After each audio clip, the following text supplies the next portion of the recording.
people are increasingly fed up by the accommodation and the appeasing of a Muslim minority, and but more important, the culture that wants to destroy us. Because this is the end of the day what Islam will do. It will destroy everything that we stand for. And the more we accommodate them, the less we will get in return, I'm sure of that. Yes, quite so.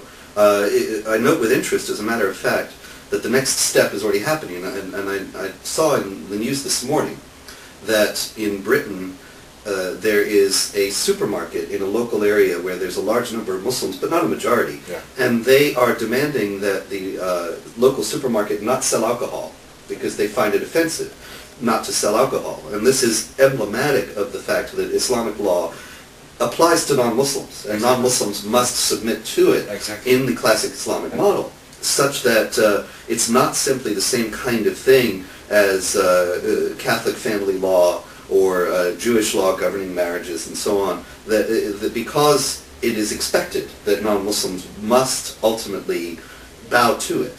And I was wondering if that second step, after the requests for accommodation of various particular practices, the second step of demanding that non-Muslims also adhere to Islamic norms, has been reached in the Netherlands or elsewhere in Europe. Yes, it has unfortunately. In fact, it's already implemented. You were talking about the UK.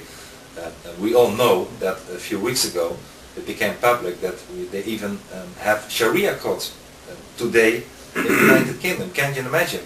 You would have called me a total idiot if I would have predicted that 2 years ago, that in a European country, the United Kingdom, we would have Sharia courts. And on the continent, is there also Sharia being applied? There is not Sharia being applied today, but we had a Dutch Attorney General who said in a public debate in Parliament, I believe it was 2 years ago, that he could imagine that if there would be more Muslims in the Netherlands, that if there would be at the end of the day a majority of Muslims, that the Sharia would be implemented in the Netherlands.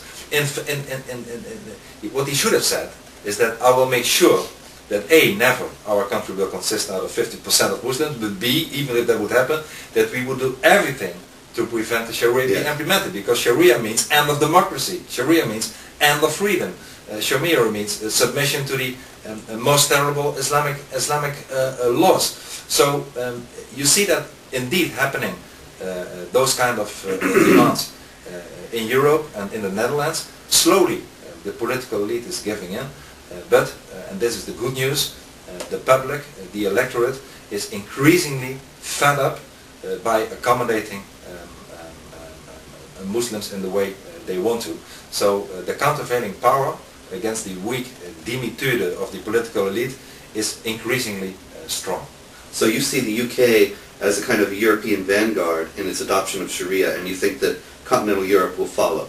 Yes, I'm afraid so. That's why I was very impressed by, I met this week here in the United States Congressman Tom Tancredo. Yes. And I was very much impressed with it. And he made, as you say, and unfortunately he's leaving office soon, but he made this anti-jihad law, and he said, well, if somebody who is resident of the United States is in favor of Sharia, we should be able to extradite them, and somebody who comes to the United States and is in favor of Sharia should not be permitted. I mean, this is a first step. I would wish that European leaders, Robert, we have a problem in Europe that we have no real leaders anymore. There is a lack of leadership in Europe. People who lead their country, they are all accommodating, they are all looking for political, economical, political correct reasons, wanting to be in office the day after tomorrow, but they are forgetting that we are losing our continent, we are losing our identity, we are losing everything that we stand for. And this is leadership, that you stand up and that you say whatever the consequences, this may not and shall not ever happen. And unfortunately that is lacking in Europe today.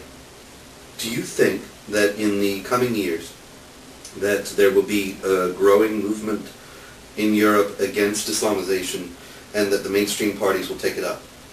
Well, if I talk about my country, the Netherlands, you already see that we are not only almost doubling in the polls since 1.5 years, but you see that the parties that we are getting voters from are very slowly changing their tune.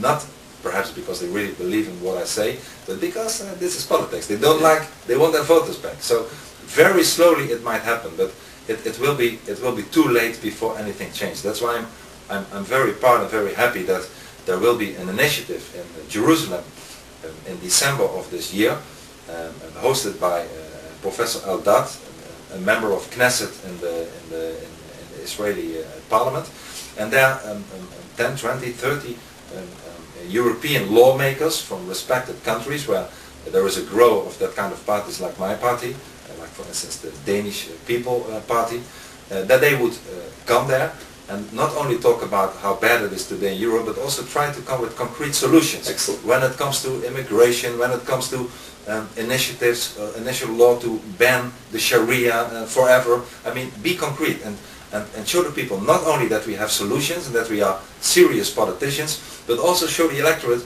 that there is not only in some country one or two mavericks that are labeled by the leftist liberal elite and press as xenophobes, no, but that we are responsible politicians and not racist and nothing whatsoever, and that we have initiatives and that we are combining our forces.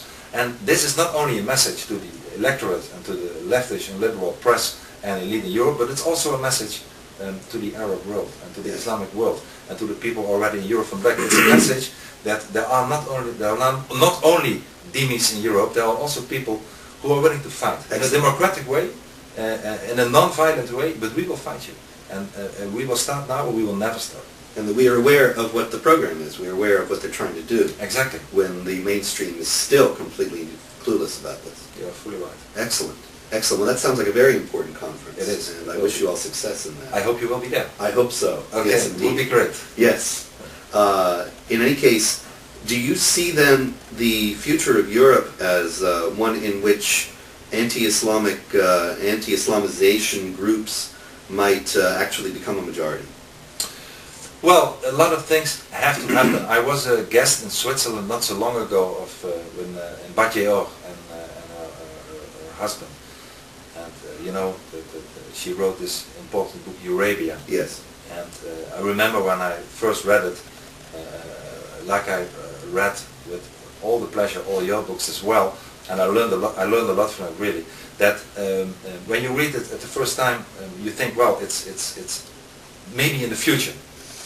It will happen, but it's coming very, very close, and we are very far away today for the anti-Islamization organizations to become a majority. Yeah. But we are gaining voter by voter, person by person, day by day.